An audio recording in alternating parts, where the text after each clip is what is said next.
오늘 우리에게 주신 하나님의 말씀은 여호수아 22장 28절로부터 34절입니다. 함께 보도록 하겠습니다. 우리가 말하였거니와 만일 그들이 후일에 우리에게나 우리 후대에게 이같이 말하면 우리가 말하기를 우리 조상이 지은 여호와의 제단 모형을 보라. 이는 번제를 위한 것도 아니요 다른 제사를 위한 것도 아니라 오직 우리와 너희 사이에 증거만 되게 할 뿐이라. 우리가 번제나 소제나 다른 제사를 위하여 우리 하나님 여호와의 성막 앞에 있는 제단 외에 제단을 쌓음으로 여호와를 거역하고 오늘 여호와를 따르는 데에서 돌아서려는 것은 결단코 아니라 하리라. 제사장 비느하스와 그와 함께한 회중의 지도자들 곧 이스라엘 천천의 수령들이 르우벤 자손과 갓 자손과 므낫세 자손의 말을 듣고 좋게 여긴지라.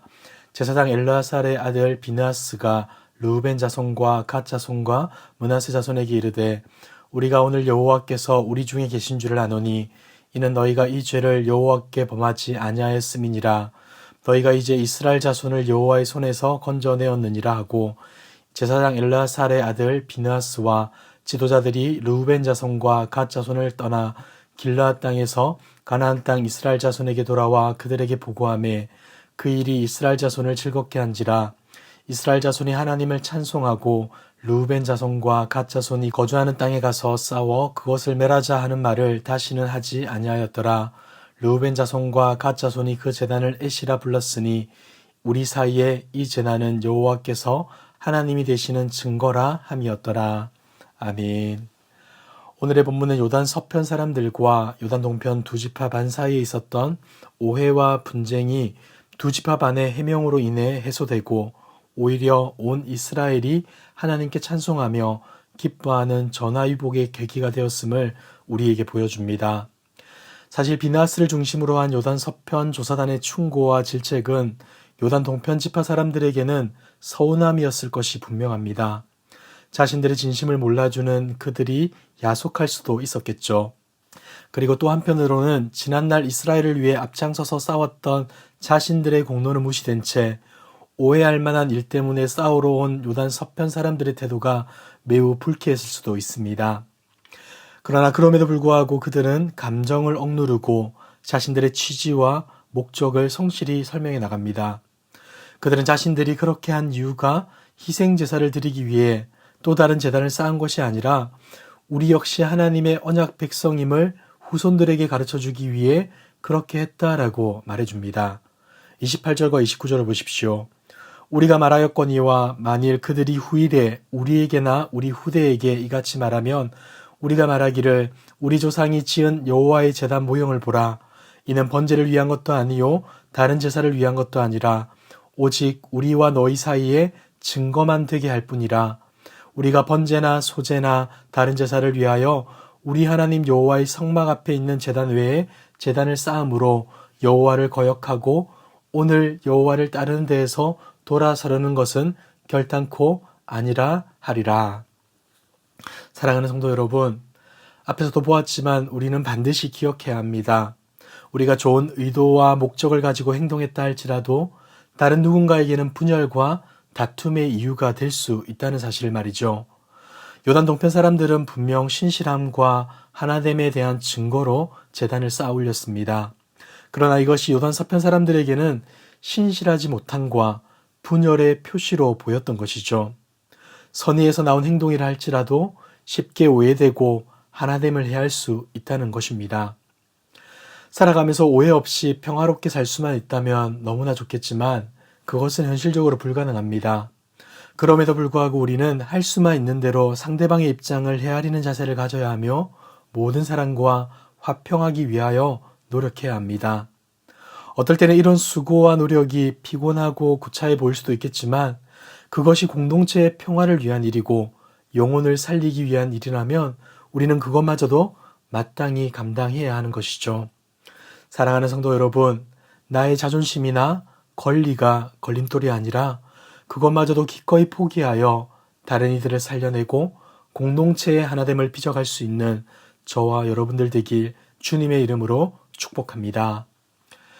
서로를 이해하려 했던 양측의 수고와 노력은 결국 아름다운 결실을 맺게 됩니다. 본문 30절을 보시면 비느하스를 비롯한 요단 서편 사람들은 동편 사람들의 말을 좋게 여기게 되죠. 그들을 이해하려 했고 그들의 말에 귀 기울였기 때문에 처음에는 불편한 감정으로 왔지만 상황과 이유를 듣고는 그럴 수 있다 판단을 한 겁니다. 31절을 보시면 비나하스가 동편 사람들의 설명을 들은 소감을 이렇게 밝힙니다. 31절입니다.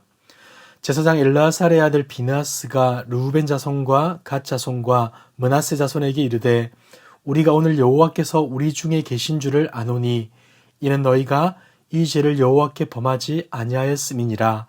너희가 이제 이스라엘 자손을 여호와의 손에서 건져내었느니라 하고. 아멘. 그는 무엇보다도 동편 사람들의 의도를 순전하게 받아들입니다.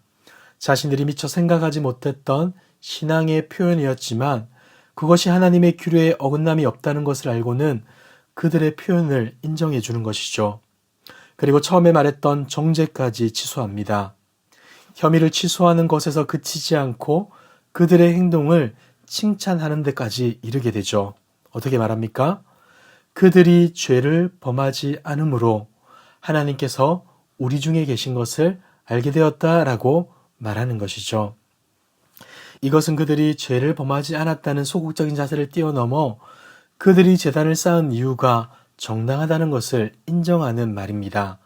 그리고 그들이 보여준 하나님에 대한 신앙을 높이 사는 표현이기도 한 것이죠. 우리가 여기까지만 보아도 너무나 훈훈하고 아름다운 모습이지만 이것으로 끝나지가 않습니다. 33절을 보시기 바랍니다. 그 일이 이스라엘 자손을 즐겁게 한지라. 이스라엘 자손이 하나님을 찬송하고 르우벤 자손과 갓 자손이 거주하는 땅에 가서 싸워 그것을 멸하자 하는 말을 다시는 하지 아니하였더라. 비나스를 비롯한 조사단들은 가나안 땅으로 돌아와서 이스라엘 백성들에게 지금까지 있었던 모든 사실들을 보고하는데 이들의 보고는 놀랍게도 이스라엘 자손들의 마음을 즐겁게 만듭니다. 비록 오해로부터 시작된 문제였지만 요단 동편과 서편 사람들이 한 마음으로 하나님을 믿고 있다는 사실을 발견하고는 진심으로 즐거워합니다. 그리고 이러한 기쁨은 하나님을 향한 찬양의 이유가 되는 것이죠. 사랑하는 성도 여러분, 그렇다면 우리의 즐거움과 기쁨의 이유, 그리고 하나님을 향한 찬양의 이유는 무엇입니까? 혹 나의 욕구가 채워지는 곳으로 남보다 더 나은 삶을 영위하는 것으로 인해 기뻐하거나 즐거워하고 있지는 않습니까? 이런 것들은 이 땅에 속한 즐거움에 지나지 않음을 기억하셔야 합니다. 그리고 성도의 기쁨은 달라야 하는 것이죠. 오늘 본문을 통해 우리가 알 수 있는 성도의 기쁨은 어디에 있습니까?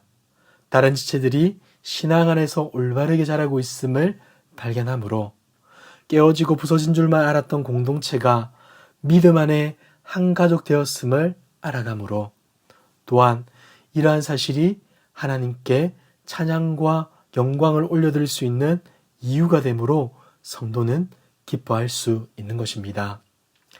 최근 정치, 경제, 사회, 문화 등을 보면 누군가의 회복을 기대하거나 공동체의 하나됨을 추구하는 모습을 찾기란 매우 어려워졌습니다.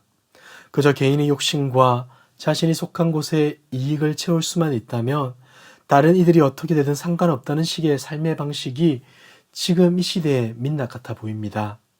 그런데 여러분, 이러한 세상 속에서 혹 우리도 그들과 별반 다르지 않는 삶의 방식을 취하고 있지는 않습니까? 누군가를 지나치게 미워하거나 정죄하는 것은 아닐지라도 다른 이들을 섬기고 사랑하는 것보다 공동체의 하나됨을 갈망하는 것보다 내 필요와 유익에 집중하고 있지는 않습니까? 만약 이러한 이기적인 욕구에 몰두한 나머지 다른 이들을 볼 수 없다면 지금 우리의 삶은 세상의 방식과 그렇게 멀지 않다는 것을 아셔야 합니다. 사랑하는 성도 여러분, 우리의 기쁨이 하나님께 있기를 소망합니다. 사랑하는 하나님을 예배하는 것이 기쁨의 이유이고 사랑하는 하나님의 뜻을 따라 이웃을 사랑하고 섬기는 것이 우리의 기쁨이길 소망합니다. 그리하여 우리 교회의 사명 선언문처럼 예수의 제자 되어 이 세상에 소망을 주고 사랑을 흘려보냄에도 불구하고 그것이 정말로 행복이 되는 우리 교회, 그리고 정말로 행복해지는 저와 여러분들 되시길 주님의 이름으로 축복합니다. 기도하겠습니다.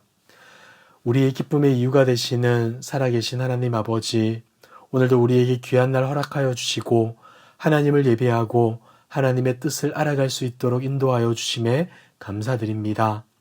자기만 생각하는 이 세상의 질서 속에서 하나님의 사랑으로 반응하며 살아가길 원합니다.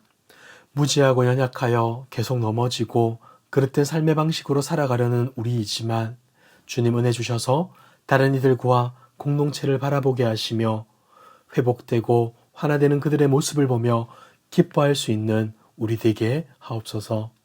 그리하여 오늘도 주님으로 인해 기뻐하는 삶 되길 소망하오며 이 모든 말씀 예수님의 이름으로 기도드리옵나이다. 아멘. 이 시간 기도하실 때 주신 말씀을 기억하며 기도하시고 주간 기도 제목을 따라서 환우들과 섬김 사역을 위하여서 기도하겠습니다. 영적으로나 육적으로 연약한 자들을 기억하며 기도해 주시고 기쁨으로 섬기는 우리 교회 될 수 있도록 모든 섬김 사역을 통하여 세상의 소망이 되는 우리 교회 되도록 기도하시고 코로나19 공동 기도 모드로 함께 기도하도록 하겠습니다. 기도하겠습니다.